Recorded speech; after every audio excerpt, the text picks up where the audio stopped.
Well, what a night. Miguel Cotto's final fight against Saddam Ali. We saw a contrast of youth. We saw age, and we saw some weirdness in the decision of Miguel Cotto as he came into the fight. I felt too light.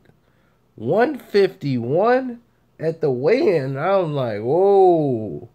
That kind of threw a monkey wrench in it for me because, like I said, I've never seen him come in that light for a 154 fight. I've seen him come in 153, or 152, but 151, that's a little too light. And Saddam Ali is a big guy. He's younger, he's faster, and Cotto looked spent. After getting hurt in the second round, he still had flashes, and he has more boxing IQ and experience than Saddam Ali. But it was clear that Miguel Cotto didn't have it, and his stamina failed him. And then the fact that he was getting hit with big shots, he had to resort to trying to survive and collect himself, to be able to put on another barrage. Saddam Ali used his speed on Miguel Cotto. And even though sometimes he would land a big shot, they were one out of every 4 or 5. But it's only when he's countering Miguel Cotto is he able to get these shots off. And HBO and everybody is mystified as why is he waiting? Because he doesn't know how to set up offense and be offensive effectively leading off. He's not a lead-off guy. All his punches are normally diversion punches to get you to trade with him. And he throws great counter shots. That's why he gets caught looking all the time or get himself knocked out, because he doesn't know how to be first. So he hurt Miguel Cotto many times in this fight. You heard him in the second round, heard him in like the 4th round. Then Cotto hurt him in the 6th.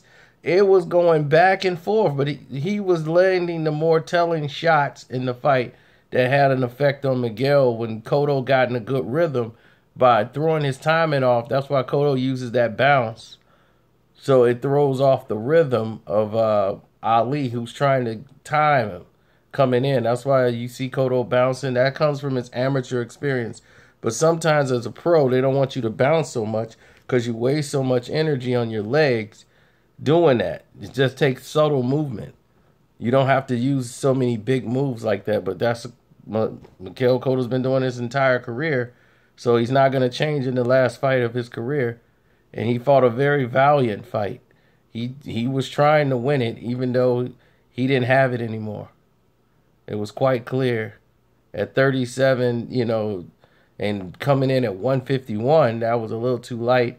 And I don't know if he had some special clause the way he had to come in at this weight, but it definitely didn't serve him good as for the purpose. Miguel Cotto, at this age, it was a lot of spots that were open where the old Miguel would have closed, but like the past or younger Miguel Cotto would have closed. Tonight, he didn't take it.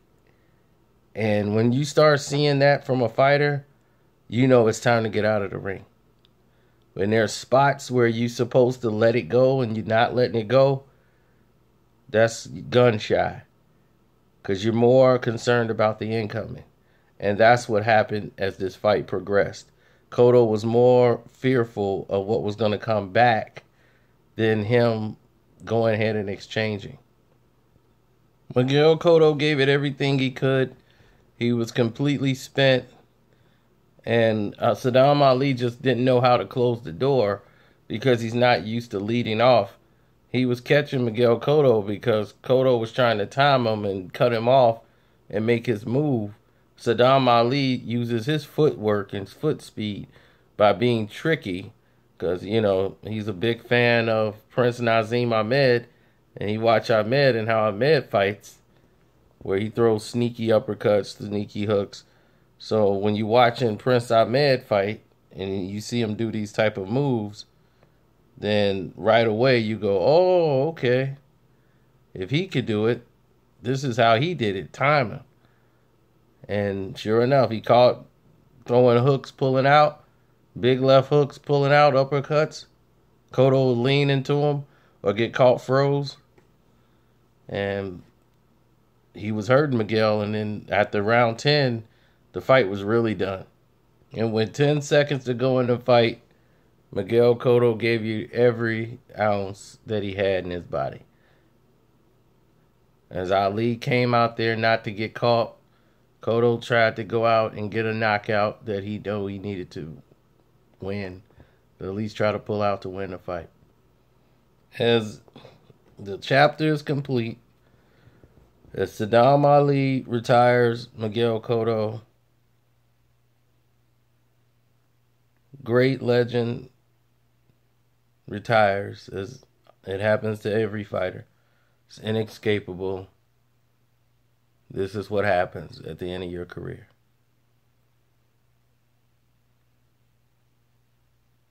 Whether it's in victory, most of the times it's in defeat. You've given it all that you had. And when a fighter knows it's over, they know it's over. There's no need of trying to even push to go even further. It's done.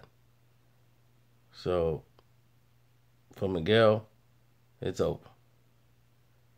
And we will miss him.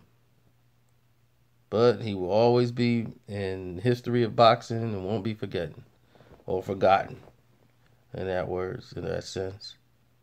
And I'm out. As the scores was 115 twice, 115, 113 twice, 116, 112 for Saddam Ali, who's now the new champion. And that's that. It's your boy Carcino. I'm out.